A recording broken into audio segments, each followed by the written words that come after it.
আয়েশা সিদ্দিকা বলেন, আর নবীজি যখন ফাতেমার কাছে যাইতেন রাদিয়াল্লাহু তাআলা আনহা, তার কাছে যাওয়ার পর ঠিক ওই বাবা যেমন করতেন, ওই যে আম্মাজান তো আগে বলছে, চলনে বলনে কথাবার্তা একদম বাবার মতো হয়েছে মেয়ে। সুবহানাল্লাহ।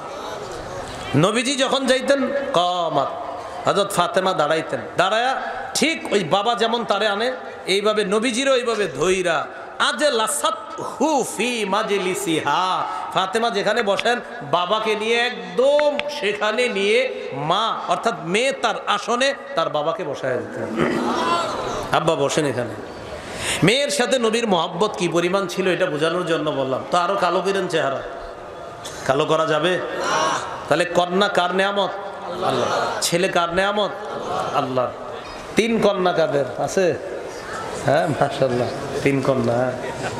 আচ্ছা আচ্ছা, হ্যাঁ মনে মনে খুব আম করে কিছু করলো না। আসিলসিলাতুস সহিহা 1072 নম্বর হাদিসের বর্ণনা।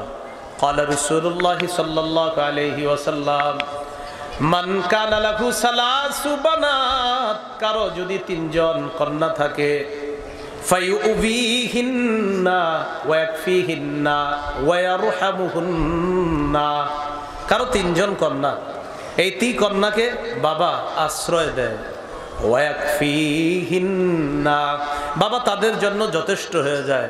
মা তোমরা টেনশন করবা না, আমি বাবা আছি তোমাদের জন্য, ইনশাল্লাহ কোনো টেনশন নাই।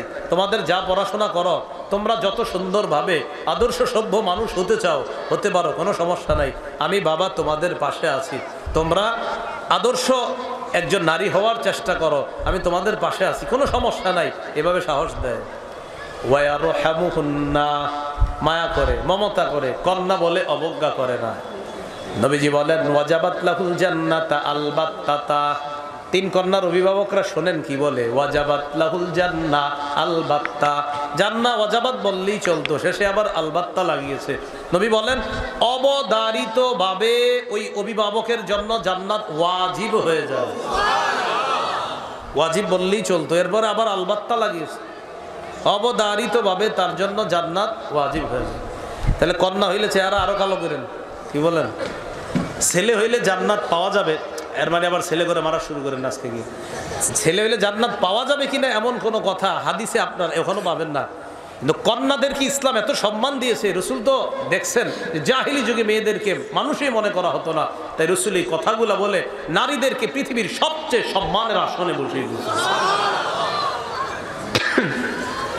3 বোন আছে কাদের? 3 বোন। বোন বোন বোন আছে না, বাবা মারা গেছে, বোনদেরকে আপনি পালেন। হ্যাঁ বোনদেরকে পালবেন, খবর নিবেন, বোনদের খোঁজ খবর রাখবেন। 3 বোন যাদের, সহিহুল আদাবিল মুফরাদ 59 নাম্বার হাদিস, সহির যুগ চলতেছে আবার জানেন।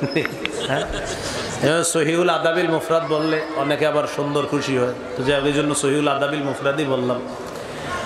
এটার 59 নম্বর হাদিস এখানে আছে।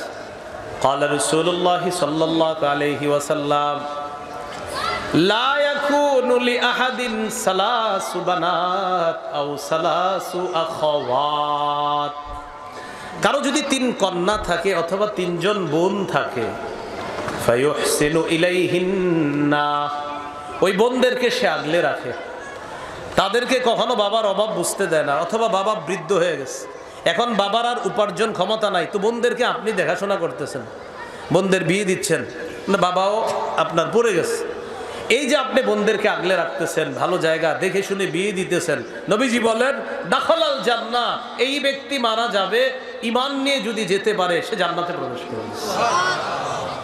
3 বোন এরকম যাদের কন্যা সন্তান জাহান্নাম থেকে প্রতিবন্ধক। সুবহানাল্লাহ। তিরমিজি শরীফের 1915 নম্বর হাদিস। আন আয়েশা সিদ্দিকাহ রাদিয়াল্লাহু তাআলা আনহা দাখালাত ইমরাআতুন ওয়া মাআহা ইবনাতান, এক মহিলা আসছে আমার কাছে সাহায্য চাওয়ার জন্য, মহিলার সাথে 2 জন মেয়ে আছে। ফালাম তাজিদ ইনদি গায়রা তামরা, আমার কাছে সাহায্য চাওয়ার পর ঘরের মধ্যে একটা খেজুর ছাড়া আর কিছুই পায় না। কেমন সাহায্য চানেওয়ালি, আর সাহায্য যিনি করবে উনিও কেমন। যিনি সাহায্য চাচ্ছেন তার কাছে তো কিছুই নাই, আর যার কাছে চাইছেন দেখেন কি ধনী, ঘরে একটা খেজুর আছে। কয়টা খেজুর? হ্যাঁ, তিনি হলেন আল্লাহর পরে যিনি শ্রেষ্ঠ, তার সবচেয়ে প্রিয়তমা স্ত্রী।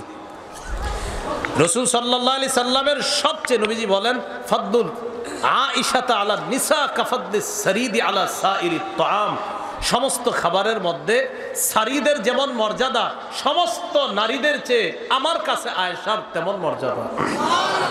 সেই বিবির ঘরে একটা খেজুর আছে, আর কিছু নেই। তো আয়েশা সাহায্য চেয়েছে, তো আম্মাজান বলেন আমার ঘরে একটা খেজুর ছাড়া আর কিছুই নাই। ফাআতাইতুহা ইয়াহা, কোনো চিন্তা নাই, খেজুর একটা আছে, তুই কি এক খেজুরই দিয়ে দিস, একটা খেজুর দিয়ে দিস। খেজুর দেওয়ার পর আমি অবাক হয়ে গেলাম। ফাকাসামাতহা নিসফাইনি বাইনা ইবনাতাইহা, মহিলা যিনি আমার কাছে সাহায্য চাইলেন তার দিকে তাকায় দেখলাম খেজুরটা দুই ভাগ করে তার দুই কন্যাকে দিয়ে দিস। ফালাম তাকুল মিনহা, মা খেজুর খায় নাই। আম্মা জান বলেন অবাক হয়ে গেলাম। কমাত ফাখরাজাত, ওইটা নারীটা চলে গেছে। ফাদাখালা রাসূলুল্লাহ সাল্লাল্লাহু আলাইহি ওয়াসাল্লাম ফাআখবারতুহু, রাসূলুল্লাহ সাল্লাল্লাহু আলাইহি ওয়াসাল্লাম আসলেন, আমি বিষয়টা জানাইলাম, হুজুর এমন এমন একটা ঘটনা দেখলাম। নবীজি বলে, আয়েশা, অনেক মানুষ কন্যাদেরকে নিয়ে বিপদের মধ্যে পড়ে, একটু পরীক্ষায় পড়ে, আহারে বিয়ে হচ্ছে হয় না, হবে হবে হচ্ছে না, আলেমদের কাছে কত দোয়া চায়, ইমাম সাহেব খতিব সাহেবদের কাছে দোয়া চায়, হুজুর 1 বছর চেষ্টা করতেছি এখনো মেয়েটারে বিয়ে দিতে পারছি না। একটা বাবা জানে একটা মেয়ে না দেওয়ার কতটা যন্ত্রণা, সময় মতো বিয়ে না দিতে পারলে একটা বাবা কতটা যন্ত্রণায় থাকে। একটু ধৈর্য ধরে নি বিষয়গুলো। নবী বলেন, মানিব তুলিয়া মিন হাজিহিল বানাত, এই মেয়েদেরকে নিয়ে যারা একটু পরীক্ষায় পড়বে, ওই যে আপনার বিয়ে হচ্ছে না, হবে 6 মাস হয়ে গেছে হুজুর হচ্ছে না, হবে, এই যে একটা পরীক্ষায় আছেন, নবীজি বলেন কুন্না লাহু সিত্রাম মিনান নার, এই কন্যা যাদের কারণে আপনি পরীক্ষায় পড়লেন তারা আপনার আর জাহান্নামের আগুনের মাঝে প্রতিবন্ধক হয়ে যাবে। এই হলো কন্যা যারা হলে চেহারা কালো করা যাবে না। আম্মাজান আয়েশা সিদ্দিকা রাদিয়াল্লাহু তাআলা আনহার বর্ণনা, তিনি বলেন ফাতেমা রাদিয়াল্লাহু তাআলা আনহা দেখতে এমন ছিলেন। তো আম্মাজান আয়েশা সিদ্দিকা রাদিয়াল্লাহু তাআলা আনহা বলেন, শাবাহান সামতান ওয়ালা দাল্লান, দেখতে, চলনে, বলনে, কথাবার্তায় ফাতেমার সাথে নবীর যেই মিল পেয়েছি, দুনিয়াতে আর কারো সাথে নবীর এতটা মিল আমি পাই নাই।